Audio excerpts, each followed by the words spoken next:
Bob DeSena, my friends, is the CEO of Council for Unity. I've been involved with Council for Unity for 50 years. Bob is an amazing guy. What Council for Unity does is they go into prisons, they go into schools, they go into communities, and they reform violent people, and they turn violent gang members into a band of brothers. It's just so amazing. And I've seen the good work he's done. I've seen the work he's done in prisons. I've seen the work he did in my community. Just a little bit of background. I was back in the 1970s, a very young man.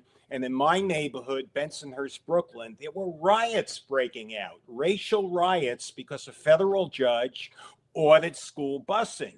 And they had African-American kids coming into white schools, and there was absolute chaos. Bob was one of the guys that stepped in and created a very peaceful situation. He did amazing work. So, Bob, say hello. Hello, everybody.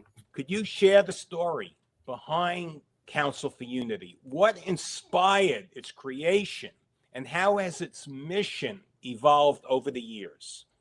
Well, Dave, they call Council for Unity the program of miracles, and it probably should have never happened. As you said, in the 70s, there was a court order basically to ensure that schools would be integrated. The problem was, up until that point, every community in New York City school system had their own, they had a school that reflected their demographics. And most of the communities were monocultural. Once they started to bus in minorities to integrate schools that had predominantly white populations, a big problem occurred because nothing was put in place to prepare schools for the assimilation that was about to come.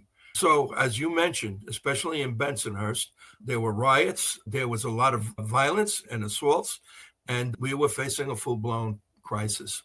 Most of the strategies at the time didn't work. When I was a teacher at John Dewey High School, when this problem began to rear its ugly head in our school, I was recruited to basically see if there wasn't some way to get out of this pit. So I recruited 6 gang leaders who represented the different demographics that were in conflict. They were not happy when I brought them together. They were basically in a room with their enemies instead of their friends.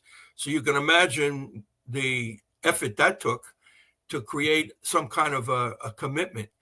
But basically, I empowered them not only for their own safety, but for the safety of the school, and got them to agree to work with me for 1 year. And if it didn't work, then obviously we would have had to disband. A miracle happened. Within the course of a year, these contending leaders ended up becoming a band of brothers. The violence in the school stopped, and it also had a huge impact on the community. Now, what's the significance of this? For 200 years, America has been struggling with issues of racism and hatred of immigrants. The best we've come up with is to create laws that kind of mandate that somehow we learn to respect one another, respect our differences. It hasn't worked, as we know.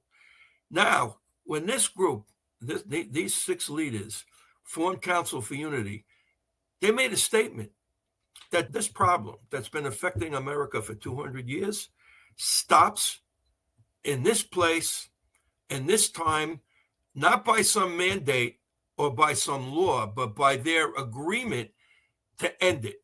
That was profound because it hadn't happened anywhere else in the country. So from that, the Council for Unity evolved and we began to recruit. Eventually, the Department of Education called us downtown, asked us to create a curriculum. So we went into many violent schools, 8 high schools in the beginning, turned them all around just like John Dewey, and then we spread to elementary and middle schools. Then eventually through the Boys and Girls Club of America, we spread all across the country. Then we began to also expand into other areas like correctional facilities, police departments, communities. Council for Unity became this holistic model that engaged schools, communities, law enforcement, and corrections. with a very vigorous plan that Council for Unity ex-offenders would find employment and be helped by the community so they wouldn't go back to prison. That was an amazing template. That's where we are now. I know you worked in a correctional facility, and I want to focus on that for a second. You worked in the Suffolk County Correctional Facility, and that's just such an amazing story. They were on the verge of a riot. You had opposing gangs. You had the Bloods and the Crips ready to kill each other.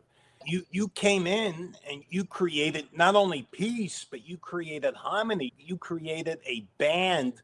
I'll say a band of brothers. You created unity between some very violent people in a prison that was about to explode. It was one step away from exploding. Tell me about that, please. Well, we don't want to get into hyperbole, Dave, with too much drama here.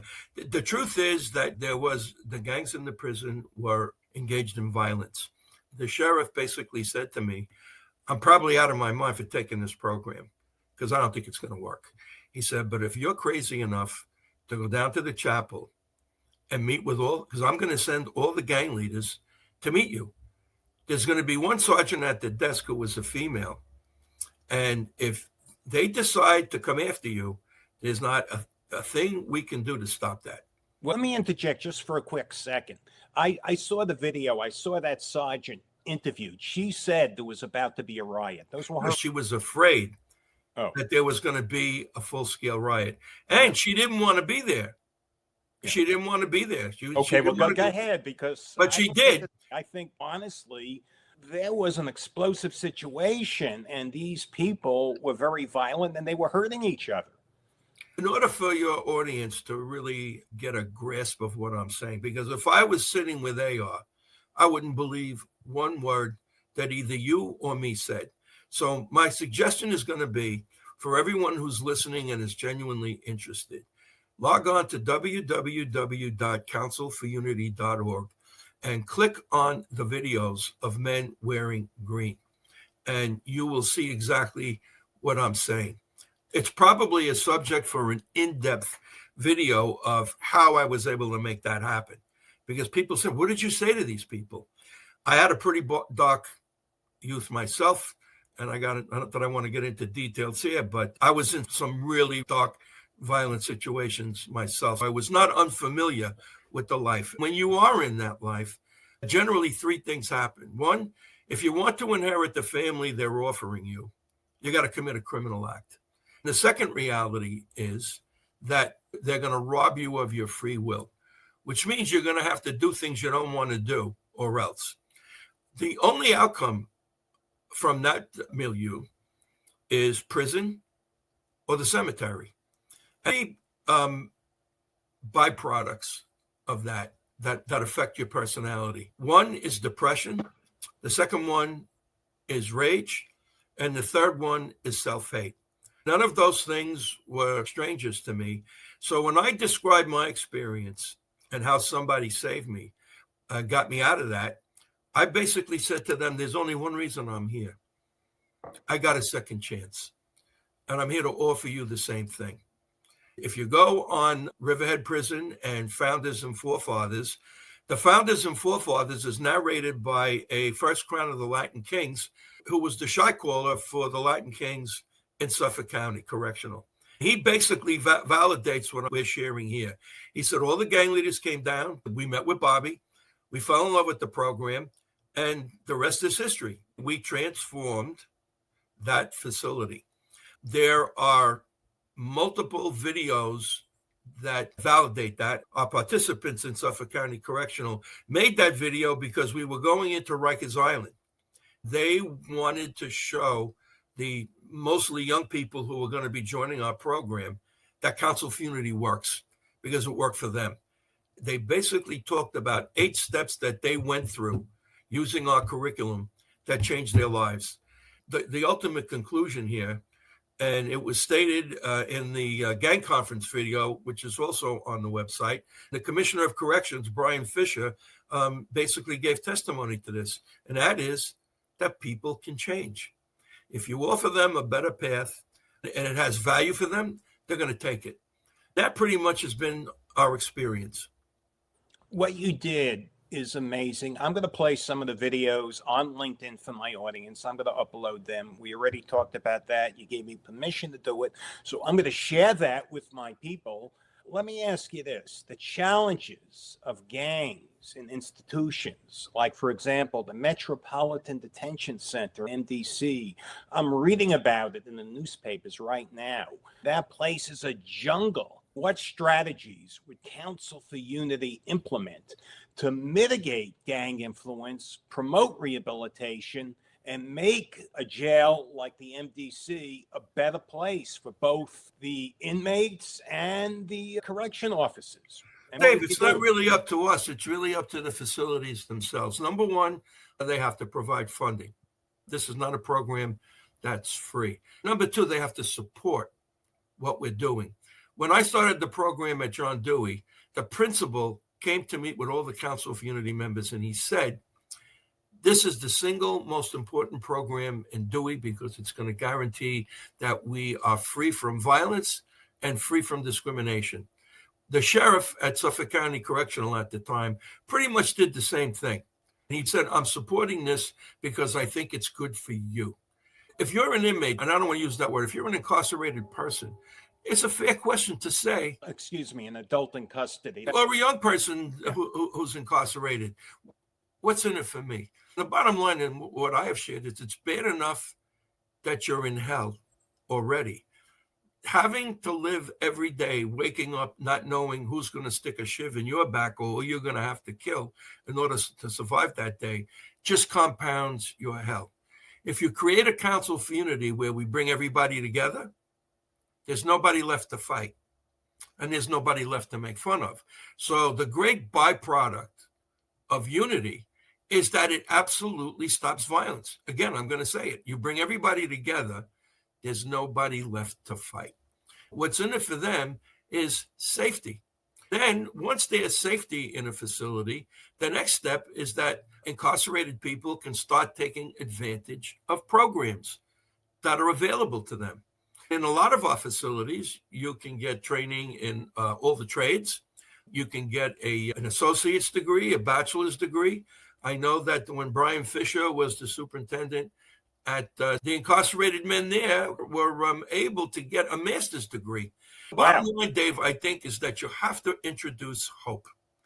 If people don't have hope, they have nothing to lose. If they have nothing to lose, you better look out, because if they don't care if they live or die, they don't care if you live or die either. A lot of things would have to come together in order for us to do what you are suggesting.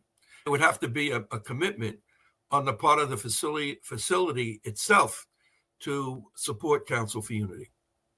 Well, of course, this is a program that's good for everyone. Let me just say that I'm very familiar with what you've done. I supported your organization, not only with money, but with individual mentorship. You know, as you know, I used to, go to your events. I used to mentor gang kids. I was involved hands-on, and I was involved financially. But for people that don't know what you've done, you mentioned Brian Fisher. He was the commissioner of corrections in New York State, which is one of the largest correctional. And Council for Unity, as he will admit, was instrumental in making that happen. If your followers also go on the website and click our gang conference, which was probably the most compelling gang conference in the last 20 years, they are going to see former gang leaders sharing their experience in Council for Unity and their transformation. Commissioner Fisher said that Council for Unity is probably the best program I know of to help young people get out of gangs. He said Council for Unity proves one thing: people can change. Sheriff DeMarco followed him and said the same thing. He said, I go down, I visit the men, and through Council for Unity, they take their mask off. They rid themselves of the hard, cruel facade that they've been living behind and become human and become vulnerable. He said when they're able to do that and become authentic, a lot of them actually break down and cry, maybe for the first time since they've been children. This is what this program does. It restores you to your humanity. it gives you hope that if you learn how to make relationships work, if you become collaborative with other people that are in your situation, everything is going to change. You're going to change, and the institution you're in is going to change right along with it. Bob, could you recount a particular instance where the council's intervention led to a significant positive change in an individual? Tell my audience the story of Stagger Lee. I think they'd want to hear that. I think I can bring one even a lot closer. And that person was, I'm not going to say the illegal activity that he was involved in, but he and his partner were making about $16,000 a week. I'll let your followers use their imagination. I'm sure they know. But okay. There was a riot in Erasmus Hall High School. I was called in. It was basically a race riot. Ironically, it was between African Americans, Jamaicans, and Haitians. At the time, the Haitians were at the lower end of the social hierarchy in the school. A conflict broke out between a Haitian and a Jamaican, which led to a full-scale explosion in the school. I met with 85 of the participants who had leadership and were involved in that conflict. I spent 3 days with them. Then I offered them a choice of being able to stop this by joining Council of Unity. They all did. These two young entrepreneurs who were involved in what we all know they were involved in Okay. came involved, and one of them works for me. He was asked, he and his partner, because I was paying them as consultants, and maybe this will be a telling underlining of what this program does. They were speaking at a conference of women, mothers, who lost their sons to gang violence. And as they were explaining their involvement in Council of Unity and how much money they were making, one of the mothers said, I don't understand this. You were making all that money and you gave it up? I got one guy a job in the United Federation of Teachers, and the other guy worked for me. And you gave all that money up for something that was a lot less? Why? I never really asked that question either. I was as curious as this mother was. They looked at each other and they looked at this woman and they said, because the Council for Unity made us want to live. That street corner that we were running comes with a death sentence. You're not going to keep it long because if it's lucrative, others want it. Giving up all that money to have a respectable job helping people was worth more than all the money we were making. That was their answer. Council for Unity made us want to live. I know the good work you've done, and I know one of the stories. I think my audience also would love to hear the story of Stagger Lee, because you told me that story, and I just think it's great. So... It's kind of funny, too. I'm not going to give you his real name, but... Don't, please. No. Stagger Lee was one of the OGs, one of the original gangsters who founded the Crips in L.A., and that goes back quite a long time. So powerful guy, right? He was huge. He ended up in Suffolk County Correctional, and Sheriff DeMarco wanted him in Council for Unity. One of the officers who was in charge of security said, he's never going to join Council for Unity. I was asked to come up to the facility on a Thursday night, and they brought Stagger Lee down, and he was in an office right off the chapel. They had 5 big correctional officers out there, anticipating that there might be some physicality between me and him. I walked in, he's sitting down, and I looked at him and I said, you must be really scared shit of me to have 5 cops out there to protect your ass. Well, he laughed for about 5 minutes and told me I was crazy. We began to talk. I shared my journey, which was pretty dark. Talked about how I crawled out of the street and into some even darker stuff down in Little Italy, and basically told him that I was restored to my humanity. And this guy that was in charge of security kept asking him, hey, Stag, you want to go back? He said, no, I'm good, man. I'm good. Half an hour's over. He looks at me and he goes, I've been waiting for something like this my whole life. I said, I can introduce you to our circle right now. all of my exec board members who had a similar past, but not as dramatic as Staggerly, were meeting in the law library. He had everybody in that facility scared to death. And I walk in with him, and a couple of the younger guys went, "Dag, you Staggerly." You know what he said? "Do me a favor. I just joined Council for Unity. Call me Daryl." Now, that's a transformation in a half an hour. He became a force, and eventually, when he got out, I hired him. If anybody wants to meet him, go on the website and click on Gang Conference, and you can hear Staggerly speak. That's amazing. I just have one thing to say. You have done such good work, and I've seen it firsthand.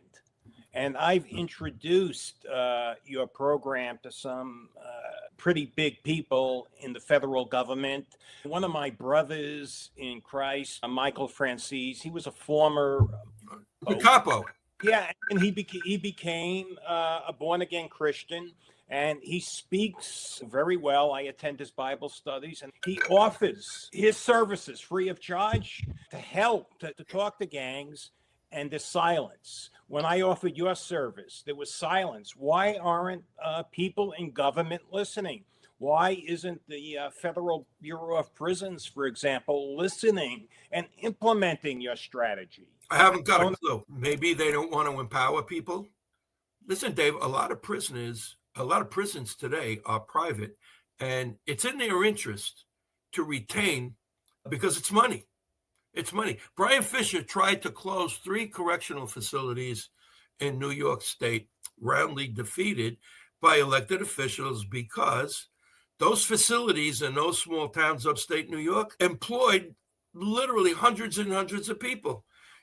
The prison is an economic base. You've got people who cater to the prisons and food, linen. To close that, in the mind of a lot of elected officials, create economic hardship. I don't see it that way. I don't either, but that's what it does. I don't know what the reason is. I know that for a period of time, we were funded in Rikers Island. We were funded in Brookwood Juvenile, upstate New York. We were volunteering our services in Sing Sing. And we were funded in Suffolk County Correctional. My guys from Sing Sing joined this rehabilitation through the arts, and they wrote a screenplay called Sing Sing. And 2 of my guys, Sean Dino Johnson and Divine G. Whitfield, Divine G wrote the script. That movie is up for 3 Academy Award nominations.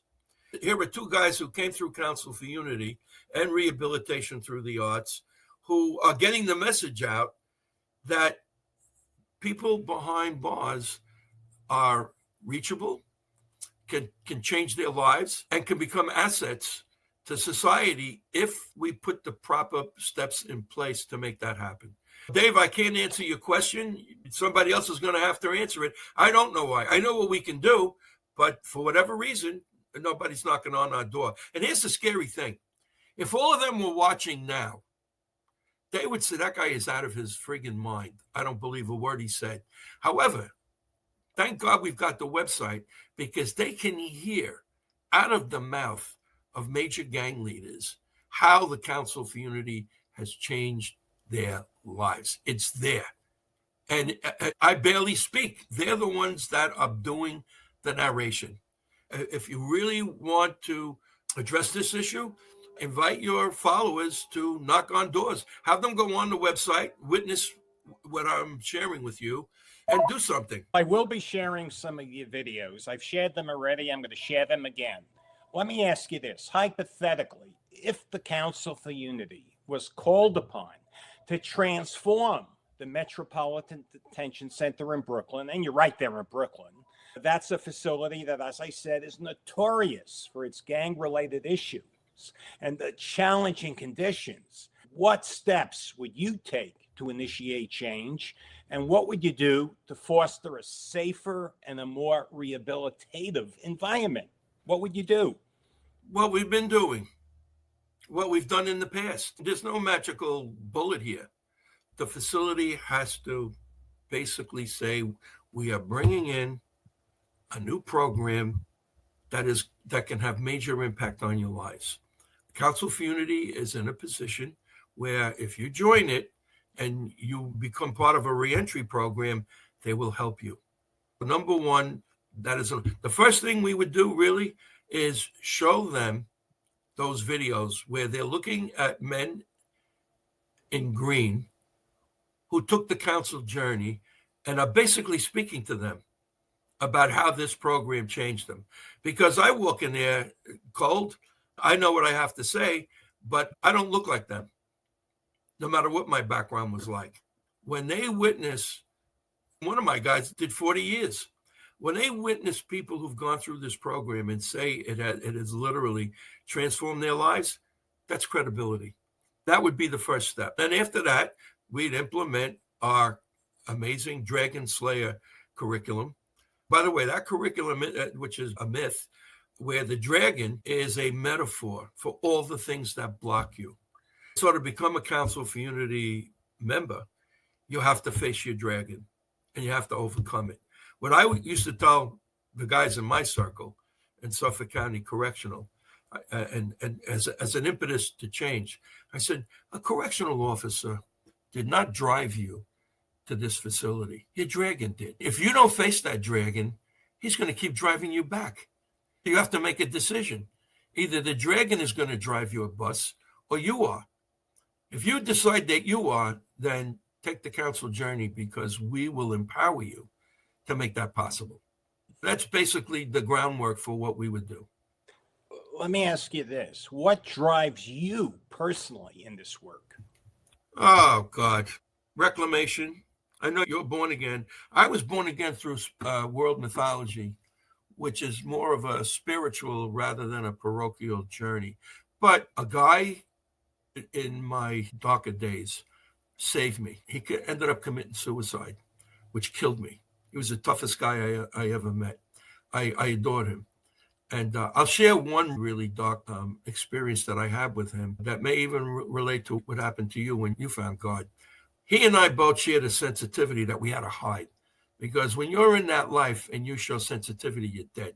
The only way to compensate for that sensitivity is to be twice as violent and twice as hardcore. Nobody sees through those cracks in your psyche. He confided in me, and I certainly confided in him. He's about 10 years older than me. I'll just share this one episode because it was probably the darkest moment in my life. And I think a lot of the guys I speak to could relate to it. It was like 3 o'clock in the morning.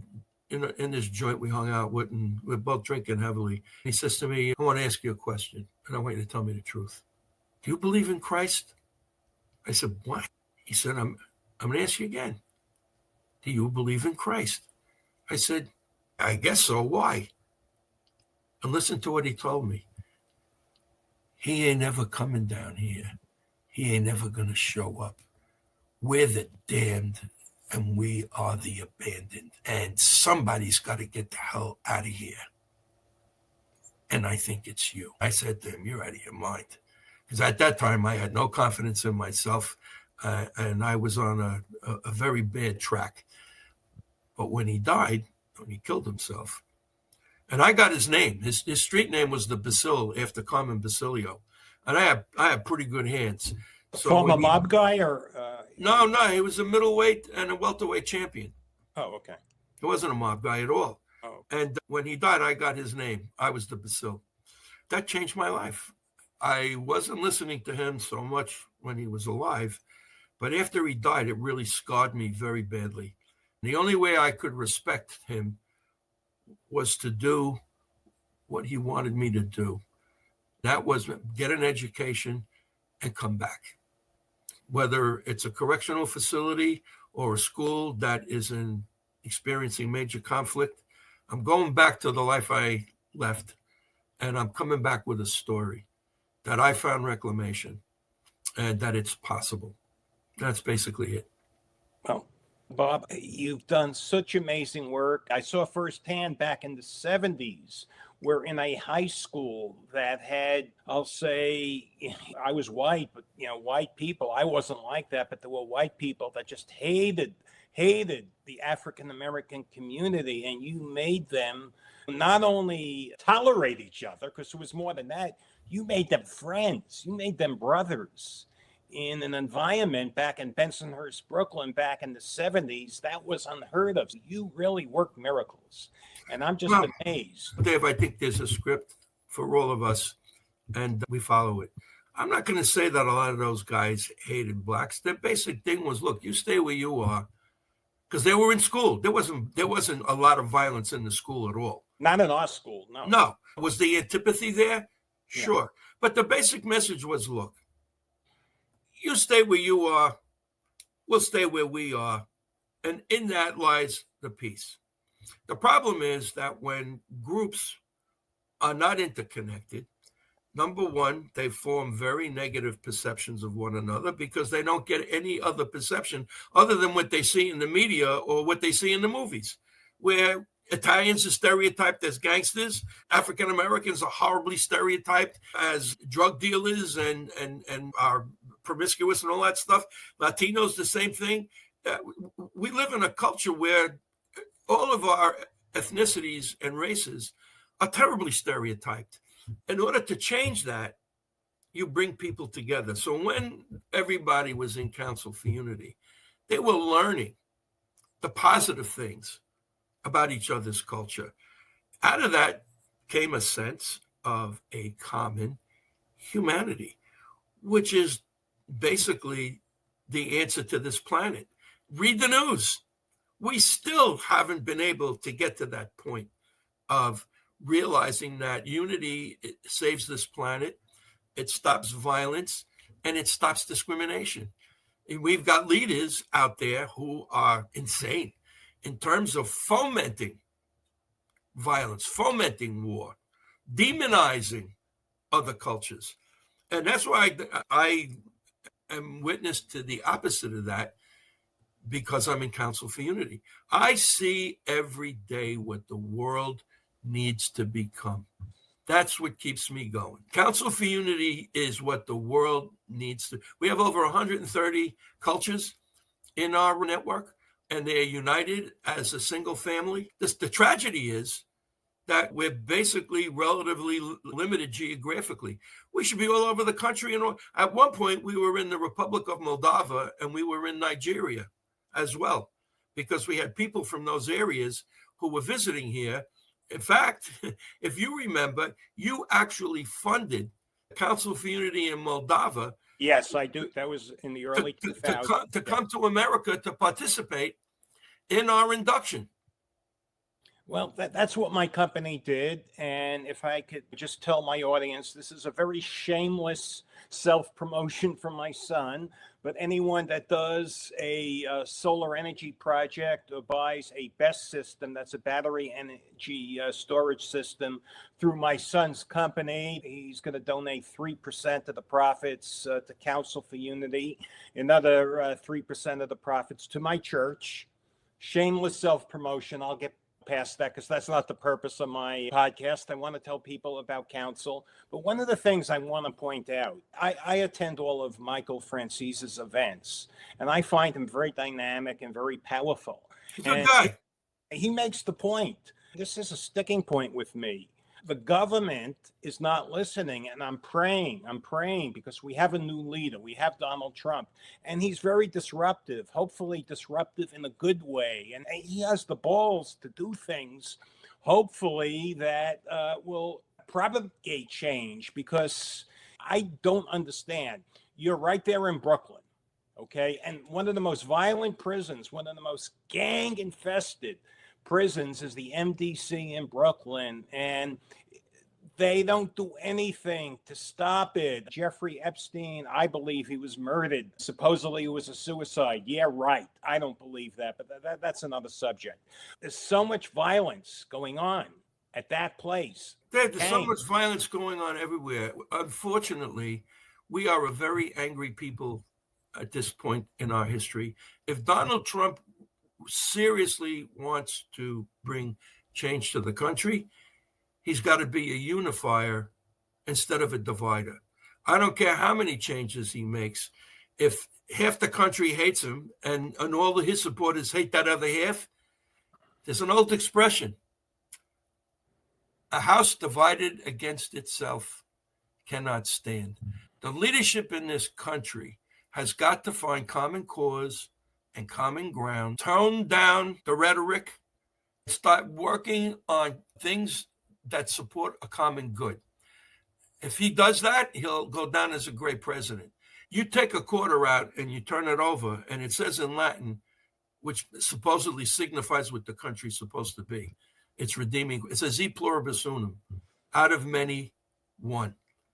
That's what's supposed to be happening. Right now, that's not happening. The Council for Unity is probably the closest I've ever been to America on paper, because we reflect e pluribus unum.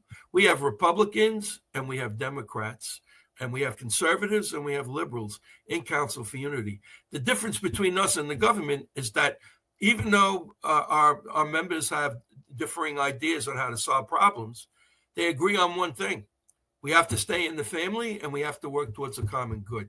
We are really the barometer, unfortunately, but it's not going to happen, for others to look at, because if they follow us, they're going to get a different country and a different world, because it's going to be one based on tolerance and common cause. The common good is everything.